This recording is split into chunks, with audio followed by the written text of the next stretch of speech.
AP ప్రభుత్వం జిల్లాల పునర్వ్యవస్థీకరణపై special focus పెట్టింది. ఇందులో భాగంగానే ఏపీ మంత్రి అనగాని సత్యప్రసాద్ నేతృత్వంలో అమరావతి సచివాలయంలో జిల్లాల పునర్వ్యవస్థీకరణపై మంత్రుల బృందం సమావేశమైంది. గత జగన్ ప్రభుత్వ హయాంలో అశాస్త్రీయంగా జరిగిన జిల్లాల విభజనను సరిదిద్దడంపై మంత్రులు మాట్లాడారు. జిల్లాల విభజన వల్ల ఉన్న ఇబ్బందులను తీరుస్తామని ఎన్నికల సందర్భంగా CM Chandrababu, deputy CM Pawan Kalyan ఇచ్చిన హామీ మేరకు జీవో ఏర్పాటు చేసి కార్యాచరణ చేపట్టారు. ఇప్పటికే మండలాలు, పంచాయతీలు విభజన చేయకుండా నియోజకవర్గం అంతా ఒకే డివిజన్లో ఉండాలని ఇప్పటికే జీఎంఓ నిర్ణయించింది. ఈ నెల 10వ తేదీన జరిగే కేబినెట్ సమావేశంలో జిల్లాల పునర్వ్యవస్థీకరణపై కీలక చర్చలు జరిపి మంత్రివర్గ ఉపసంఘం సిఫార్సులకు ఆమోదం తెలిపే అవకాశం ఉంది. ఏపీలో అభివృద్ధి వేగం ఇక ఎప్పుడూ ఆగదని మంత్రి లోకేష్ అన్నారు. బీపీసీఎల్ రామాయపట్నం పోర్టులో దేశంలోనే అతిపెద్ద రిఫైనరీ, పెట్రోకెమికల్ ప్రాజెక్టును ఏర్పాటు చేస్తుందని చెప్పారు. ప్రాజెక్టుకు అవసరమైన భూమిని రికార్డు సమయంలో కేటాయించామన్నారు. త్వరలోనే నిర్మాణ పనులు ప్రారంభం కానున్నాయని చెప్పారు. వేగంతో కూడిన సామర్థ్యమే ఏపీకి ప్రత్యేకత అని మంత్రి పేర్కొన్నారు. ఈ మేరకు ఎక్స్లో లోకేష్ పోస్ట్ చేశారు. శ్రీకాకుళంలో కేంద్ర పౌర విమానయాన శాఖ మంత్రి రామ్మోహన్ నాయుడు పర్యటించారు. ఉమెన్స్ జూనియర్ కళాశాలలో Kovvada nuclear power plant CSR నిధులతో నిర్మించిన అదనపు భవన సముదాయాన్ని ఆయన ప్రారంభించారు. కళ్లేపల్లిలో ప్రాథమిక ఆరోగ్య కేంద్రం నూతన భవనాన్ని రామ్మోహన్ నాయుడు ప్రారంభించారు. తన తల్లి చదివిన శ్రీకాకుళం ఉమెన్స్ కళాశాలకు తాను బ్రాండ్ అంబాసిడర్గా ఉంటానన్నారు. దీనికి అనుగుణంగా కళాశాల అభివృద్ధిపై ప్రత్యేక దృష్టి సారించినట్లు తెలిపారు. జగన్ కృష్ణా జిల్లా పర్యటన అటర్ ఫ్లాప్ అయిందని మంత్రి కొల్లు రవీంద్ర వ్యాఖ్యలు చేశారు. జగన్ పర్యటనలో ఎక్కడా కూడా రైతులు కనిపించలేదన్నారు. తాను పర్యటిస్తున్న ప్రాంతాల్లో రైతులు లేక పక్క గ్రామాల నుంచి రైతులను తెప్పించుకుని జగన్ పబ్లిసిటీ స్టంట్స్ చేశారని విమర్శించారు. పొలం గట్టు మీద నడిచి ఫోటోలకు స్టిల్స్ ఇచ్చారని కామెంట్స్ చేశారు. తుఫాను తీరం దాటిన 9 రోజుల తర్వాత పరామర్శ పేరుతో జగన్ రాజకీయ డ్రామా సృష్టించారని వ్యాఖ్యలు చేశారు. జగన్ పర్యటన పచ్చి అబద్దాలతో సాగిందని ఆరోపించారు. జగన్పై బీజేపీ ఎమ్మెల్యే ఆదినారాయణ రెడ్డి కీలక వ్యాఖ్యలు చేశారు. తాము జగన్కు సూపర్ చెక్ పెట్టబోతున్నామన్నారు. జగన్ను తాము వేటాడతామని, ఆయనకు అధోగతి తప్పదన్నారు. జగన్ను ప్రజలే చీకొట్టే రోజులు దగ్గరలో ఉన్నాయన్నారు. భారతీయ రాజ్యాంగాన్ని జగన్ అమలు చేశారని ఆరోపించారు. భారతిరెడ్డి 400 కోట్ల రూపాయల బంగారం కొన్నారన్నారు. జగదేక వీరుడు అతిలోక సుందరి సినిమాలో అమరీష్ పూరి తరహాలో జగన్ తీరు ఉందన్నారు ఆదినారాయణ రెడ్డి. జగన్పై టీడీపీ నేత బుద్ధా వెంకన్న తీవ్రస్థాయిలో విరుచుపడ్డారు. రైతుల పరామర్శ పేరుతో వారిపైనే జగన్ దండయాత్రలాగా వెళ్లారంటూ మండిపడ్డారు. రైతులపై ప్రేమ ఉంటే కట్ట మీద పొలాలు ఉన్న ప్రాంతంలో జగన్ పర్యటించాలని డిమాండ్ చేశారు. రైతులు ఓట్లు వేయలేదనే అక్కసుతోనే ప్రధాన మార్గంలో వెళ్లారని ఆరోపించారు. రైతుల కోసం వెళ్లిన జగన్ కు మంది మార్బాలం ఎందుకు అని ప్రశ్నించారు. సీఎం చంద్రబాబు గురించి మాట్లాడే అర్హత స్థాయి జగన్ కు ఉందా అని మండిపడ్డారు. తుఫాను సమయంలో అసలు జగన్ ఎక్కడ ఉన్నారని ప్రశ్నించారు. చంద్రబాబు, పవన్ కళ్యాణ్, లోకేష్ రాత్రింబవళ్లు ప్రజల కోసం పనిచేశారని తెలిపారు. విశాఖలో జరిగే సిఐఐ సమ్మిట్ కు సర్వం సిద్ధమవుతుంది. సమ్మిట్ ఏర్పాట్లను ఇన్ఛార్జ్ మంత్రి డోలా పరిశీలించారు. సదస్సును విజయవంతంగా చేసేందుకు అన్ని ఏర్పాట్లు చేస్తున్నామని మంత్రి డోలా వీరాంజనేయ అన్నారు. కూటమి ప్రభుత్వం ఏర్పడ్డాక ముఖ్యమైన సంస్కరణ చేశామని, ఏపీ పౌర సరఫరాల శాఖలో రైతులను ఆదుకోవాలని నిర్ణయించామని మంత్రి నాదెండ్ల మనోహర్ వెల్లడించారు. అనేక సందర్భాల్లో ఏ విధంగా దళారులను ప్రోత్సహించిన పరిస్థితులను మార్చేందుకు కృషి చేశామన్నారు. రైతులతో మాట్లాడి పరిస్థితుల్లో మార్పులు తెచ్చేందుకు ప్రయత్నించామని చెప్పారు. తేమ శాతంలో పారదర్శకత లేకపోవడంతో రైతులు ఇబ్బందులు పడేవారన్నారు. ఈసారి ఖరీఫ్ మాసానికి 51 లక్షల మెట్రిక్ టన్నుల మేర ధాన్యం కొనేందుకు సిద్ధమయ్యామని తెలిపారు. ఈసారి 24 గంటల్లోనే పేమెంట్ చేసేలా ప్రయత్నం చేస్తున్నామన్నారు. ధాన్యం అమ్మిన రోజు వారికి పేమెంట్ చేస్తున్నామని, అంటే కేవలం 2 గంటల్లోనే డబ్బు చెల్లిస్తామన్నారు. మాజీ మంత్రి కొడాలి నాని అనుచరుడు శ్రీనివాసరావును అరెస్ట్ చేశారు. నకిలీ పోలీసు అవతారం ఎత్తి బెదిరింపులకు పాల్పడుతున్నారు. గుడివాడ మండలం మోటూరులో పూజారిని బెదిరించి ఆలయంలో వాటర్ బోర్ మోటార్ ఎత్తుకెళ్లాడు. దీంతో బాధితుడి ఫిర్యాదుతో నిందితుడిపై కేసు నమోదు చేశారు. జూబ్లీహిల్స్ క్రైస్తవ సంఘాల ప్రతినిధులు పాస్టర్స్ సీఎం రేవంత్ రెడ్డిని కలిశారు. ఈ క్రమంలో సీఎంతో క్రైస్తవ సంఘాల ప్రతినిధులు సమావేశమయ్యారు. ఈ నేపథ్యంలో జూబ్లీహిల్స్ ఉప ఎన్నిక కాంగ్రెస్ అభ్యర్థి నవీన్ యాదవ్కు క్రైస్తవ సంఘాల ప్రతినిధులు పాస్టర్స్ సంపూర్ణ మద్దతు ప్రకటించారు. కాంగ్రెస్ అభ్యర్థి నవీన్ యాదవ్ విజయం కోసం పనిచేస్తామని వారు హామీ ఇచ్చారు. అలాగే తమ సమస్యలను ముఖ్యమంత్రి దృష్టికి తీసుకొచ్చారు. వారి సమస్యలపై సానుకూలంగా స్పందించిన సీఎం రేవంత్ రెడ్డి వెంటనే పరిష్కరిస్తానని హామీ ఇచ్చారు. 10 ఏళ్లు జూబ్లీహిల్స్కు ఏం చేయని వారు ఇప్పుడేం చేస్తారని ప్రశ్నించారు మంత్రి జూపల్లి కృష్ణారావు. కేసీఆర్ కాందాన మొత్తం రౌడీలే అని విమర్శించారు. ఇక తాను చదువుకున్న వ్యక్తిని కాంగ్రెస్ అభ్యర్థి నవీన్ యాదవ్ అన్నారు. తనపై బీఆర్ఎస్ తప్పుడు నిందలు వేసి అక్రమ కేసులు పెట్టిందని నవీన్ యాదవ్ ఆరోపించారు. జూబ్లీహిల్స్లో 100% గెలుపు కాంగ్రెస్దే అని మంత్రి జూపల్లి కృష్ణారావు కాంగ్రెస్ అభ్యర్థి నవీన్ యాదవ్ అన్నారు. తెలంగాణ ముఖ్యమంత్రి రేవంత్ రెడ్డికి BRS working president KTR strong counter ఇచ్చారు. హైదరాబాద్ అభివృద్ధిపై తనతో చర్చకు రావాలని సవాల్ విసిరారు. అసెంబ్లీ, సచివాలయం, గాంధీభవన్ ఎక్కడైనా సరే రేవంత్తో చర్చకు రెడీ అని ఛాలెంజ్ చేశారు. ముఖ్యమంత్రి రేవంత్ రెడ్డి నిరాశ, నిస్పృహతో ఉన్నారని విమర్శించారు. తెలంగాణ భవన్లో జరిగిన పార్టీ సమావేశంలో కేటీఆర్ పాల్గొన్నారు. జూబ్లీహిల్స్ ఉప ఎన్నికల్లో కాంగ్రెస్ ఓటమి ఖాయమని రేవంత్కు అర్థమైపోయిందని సెటైర్స్ గుప్పించారు కేటీఆర్. అందుకే తనపై రేవంత్ రెడ్డి వ్యక్తిగత దూషణలకు దిగారని ధ్వజమెత్తారు. తెలంగాణ సీఎం రేవంత్ రెడ్డి విమర్శలపై చర్చకు సిద్ధమని కేంద్ర మంత్రి కిషన్ రెడ్డి సవాల్ విసిరారు. రేవంత్ నివాసంలోనైనా, ప్రెస్ క్లబ్లోనైనా చర్చకు సిద్ధమని, దమ్ముంటే చర్చకు రావాలన్నారు. ఇక కేటీఆర్, హరీష్ను కాపాడుతోంది రేవంత్ రెడ్డి అని అంటున్న కేంద్ర మంత్రి కిషన్ రెడ్డి ఆరోపించారు. జూబ్లీహిల్స్ ఉప ఎన్నికల్లో కాంగ్రెస్ అభ్యర్థి నవీన్ యాదవ్ను గెలిపించాలని మంత్రి శ్రీధర్బాబు పిలుపునిచ్చారు. హైదరాబాద్ ఎల్లారెడ్డిగూడలో నవీన్ యాదవ్కు మద్దతుగా ఆయన డోర్ టు డోర్ ప్రచారం చేశారు. ఈ సందర్భంగా మంత్రి శ్రీధర్బాబు ఎల్లారెడ్డిగూడ బస్తీవాసులను ఆప్యాయంగా పలకరించి స్థానిక సమస్యలను అడిగి తెలుసుకున్నారు. ఈ ఉప ఎన్నికల్లో నవీన్ యాదవ్ను గెలిపిస్తే మీ ప్రాంత అభివృద్ధి కోసం అంకిత భావంతో పనిచేస్తారని మంత్రి శ్రీధర్బాబు తెలిపారు. ఆదిలాబాద్లో బీఆర్ఎస్ చేపట్టిన ఎంపీ ఇల్లు ముట్టడి ఉద్రిక్తతకు దారితీసింది. పత్తి రైతులు ఎదుర్కొంటున్న సమస్యల పరిష్కారం కోసం మాజీ మంత్రి జోగు రామన్న ఆధ్వర్యంలో బీఆర్ఎస్ కార్యకర్తలు పెద్ద సంఖ్యలో స్థానిక ఎంపీ నగేష్ ఇంటి ముట్టడి కార్యక్రమాన్ని చేపట్టారు. భారీ సంఖ్యలో ఎంపీ నగేష్ ఇంటి ముందు బైఠాయించారు. ఈ క్రమంలో పోలీసులు అడ్డుకున్నారు. ఆందోళనకారులను అరెస్ట్ చేస్తుండగా తోపులాట జరిగింది. పలువురు కార్యకర్తలకు గాయాలయ్యాయి. జోగు రామన్న సహా కార్యకర్తలను పోలీసులు అరెస్ట్ చేసి రూరల్ పీఎస్కు తరలించారు. అరెస్టుకు నిరసనగా పోలీస్ స్టేషన్లో ఆందోళన చేపట్టారు. భద్రాద్రి జిల్లా చర్లలో ఎమ్మెల్యే తెల్లం వెంకట్రావుకు నిరసన తగిలింది. గత ఎన్నికల్లో భద్రాచలం నియోజకవర్గం నుంచి టీఆర్ఎస్ ఎమ్మెల్యేగా తెల్లం వెంకట్రావు విజయం సాధించారు. ఆ తర్వాత కొద్ది రోజుల్లోనే బీఆర్ఎస్ నుంచి కాంగ్రెస్ పార్టీలో చేరారు. చర్ల పర్యటనకు వెళ్లిన తెల్లం వెంకట్రావును స్థానిక బీఆర్ఎస్ నేతలు, కార్యకర్తలు నిలదీశారు. జూబ్లీహిల్స్ ఎన్నికల ప్రచారంలో మైనర్లను ఉపయోగించుకుంటున్నారని మాజీ మంత్రి కేటీఆర్పై ఓ ఓటరు ఫిర్యాదు చేశాడు. కేటీఆర్పై క్రిమినల్ కేసు నమోదు చేయాలని షఫువుద్దీన్ అనే ఓటరు ఫిర్యాదులో పేర్కొన్నారు. ఎన్నికల నిబంధనలను ఉల్లంఘించిన కేటీఆర్పై చర్యలు తీసుకోవాలన్నారు.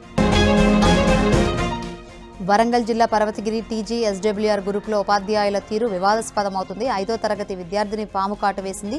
అయితే చికిత్స అనంతరం కోలుకున్న విద్యార్థి తనకు గురుకుల స్కూల్ గ్రౌండ్లో పాము కరిచిందని చెప్పింది. దీనిపై ఆగ్రహించిన టీచర్లు పాఠశాల పేరు బద్నాం చేసిందని, విద్యార్థినిని స్కూల్లోకి రానివ్వడం లేదని విద్యార్థిని చెబుతోంది. తన బిడ్డ అకాడమిక్ ఇయర్ నష్టపోతుందని విద్యార్థి తల్లి ఆవేదన వ్యక్తం చేస్తోంది. తన కూతురు చదువు ఆగిపోకుండా చూడాలని అధికారులను కోరుతున్నారు.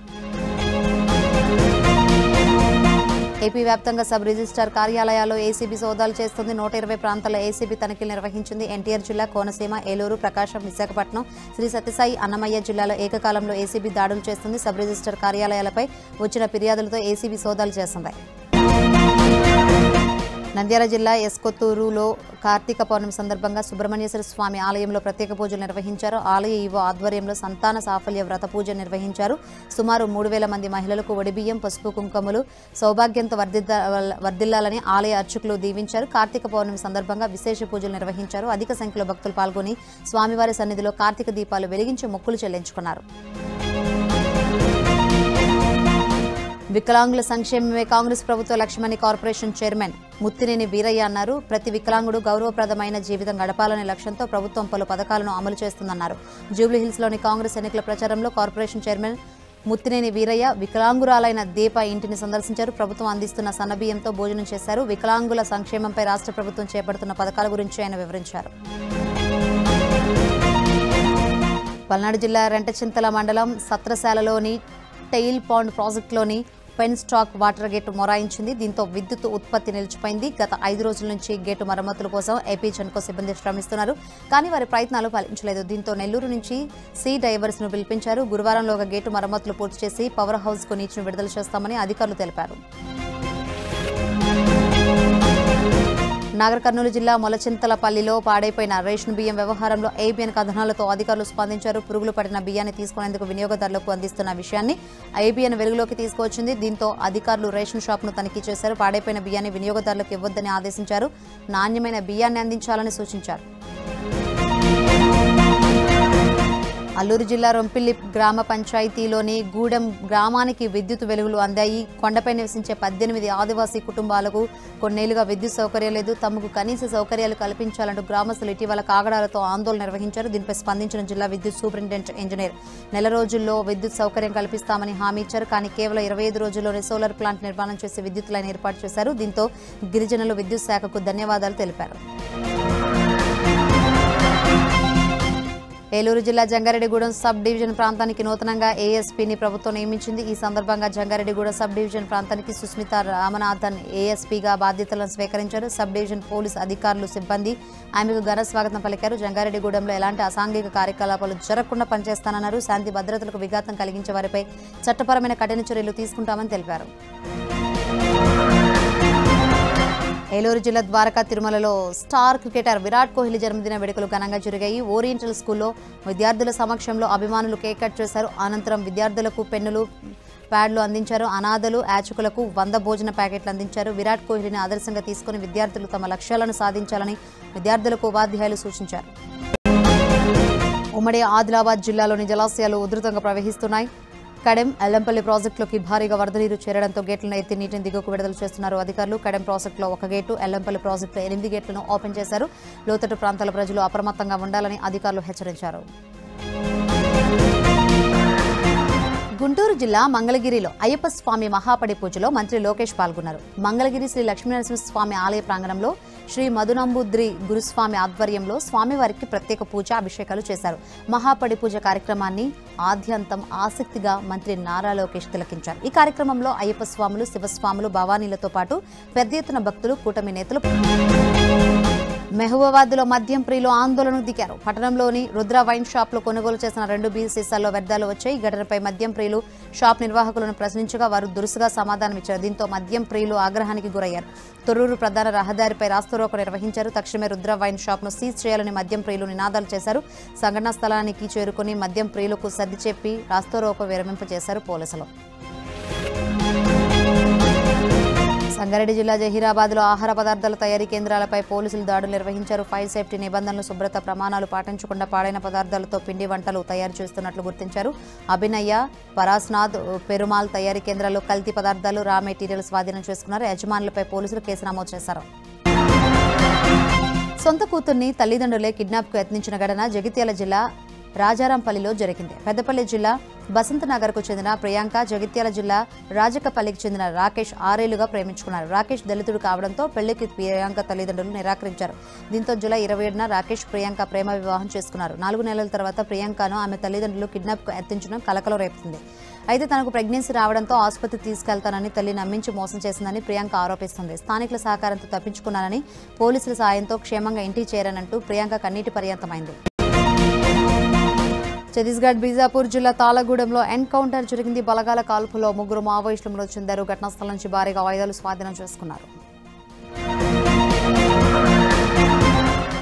లోక్సభలో ప్రతిపక్ష నేత కాంగ్రెస్ అగ్రనేత రాహుల్ గాంధీ ఎలక్షన్ కమిషన్పై మరోసారి తీవ్ర ఆరోపణలు చేశారు. ఓట్ల దొంగలను ఎన్నికల కమిషన్ కాపాడుతూ ప్రజాస్వామ్యాన్ని ధ్వంసం చేస్తుందని మండిపడ్డారు. ఓట్ చోరీ అంశంపై ప్రజెంటేషన్ ఇచ్చిన రాహుల్ గాంధీ హర్యానాలో భారీ స్థాయిలో ఓట్లు గల్లంతయ్యని ఆరోపించారు. మధ్యప్రదేశ్, ఛత్తీస్గఢ్, మహారాష్ట్రలోనూ ఓట్ల చోరీ జరిగిందన్నారు. హర్యానా అసెంబ్లీ ఎన్నికల్లో ఎలక్షన్ కమిషన్తో కుమ్మక్కైనందువల్లే బీజేపీ గెలిచిందంటూ కాంగ్రెస్ ఎంపీ లోక్సభలో విపక్ష నేత రాహుల్ గాంధీ చేసిన ఆరోపణలను కేంద్ర మంత్రి కిరణ్ రిజిజు తిప్పికొట్టారు. రాహుల్ ఆరోపణలు ఎంతమాత్రం నిజం లేదన్నారు. బీహార్ ఎన్నికల ముందు దృష్టి మరలించే వ్యూహాలకు రాహుల్ పాల్పడుతున్నారన్నారు. హర్యానా ఎన్నికల్లో బ్రెజిలియన్ మోడల్ ఫోటోగ్రాఫ్ను వివిధ పేర్లతో వాడుకున్నారని రాహుల్ చేసిన ఆరోపణలను కూడా రిజిజు తోసిపుచ్చారు. 25 లక్షల నకిలీ ఓట్లున్నాయని రాహుల్ చెప్పడాన్ని రాజకీయ ఉద్దేశాలతో అల్లిన డ్రామాగా ఆయన అభివర్ణించారు. అమెరికా స్థానిక ఎన్నికల్లో భారత సంతతికి చెందిన నేతలు సత్తా చాటారు. వర్జీనియా లెఫ్టినెంట్ గవర్నర్గా డెమోక్రాట్ నాయకురాలు గజాలా హష్మీ విజయం సాధించారు. అమెరికా రాష్ట్రాల్లో ఈ పదవికి ఎన్నికైన తొలి ముస్లిం మహిళగా ఆమె సరికొత్త రికార్డు సృష్టించారు. గజాలా హైదరాబాద్ మూలాలు ఉన్న మహిళ కావడంతో అభినందనలు వెల్లువెత్తుతున్నాయి. భారత అమెరికా సంబంధాలపై white house secretary Caroline Leavitt కీలక వ్యాఖ్యలు చేశారు. భారత అమెరికా సంబంధాల బలోపేతానికి ట్రంప్ కట్టుబడి ఉన్నారని, అమెరికా వాణిజ్య బృందం భారత్తో చర్చలు జరుపుతుందన్నారు. ప్రధాని మోదీపై ట్రంప్కు అపారమైన గౌరవం ఉందని, వారిద్దరూ తరచూ మాట్లాడుకుంటారన్నారు. రష్యా నుంచి చమురు కొనుగోలు చేసిన నక్కసుతో భారత్పై సుంకాలను 50% రెట్టింపు చేశారు. దీంతో ఇరు దేశాల మధ్య సంబంధాలు దిగజారాయి. ఈ నేపథ్యంలో ఇటీవల కాలంలో ట్రంప్ వైట్ హౌస్ మోదీపై ప్రశంసలు కురిపిస్తూ ప్రకటనలు చేయడం ఆసక్తికరంగా మారింది. అమెరికా అధ్యక్షుడు ట్రంప్ చైనా అధ్యక్షుడు జిన్పింగ్ల భేటీ తర్వాత రెండు దేశాల మధ్య ట్రేడ్ వార్ కాస్త సద్దుమణిగింది. ఆ ఫలితంగా సుంకాల విషయంలో కీలక నిర్ణయాలు వెలువడుతున్నాయి. అమెరికా వస్తువులపై ఉన్న అదనపు 24% సుంకాల సస్పెన్షన్ను పొడిగిస్తున్నట్లు చైనా ప్రకటించింది. ఈ పొడిగింపు ఏడాది పాటు అమల్లో ఉండనుంది. 10% టారిఫ్ మాత్రం కొనసాగనుంది. నవంబర్ 10 నుంచి ఈ నిర్ణయం అమల్లోకి రానుంది.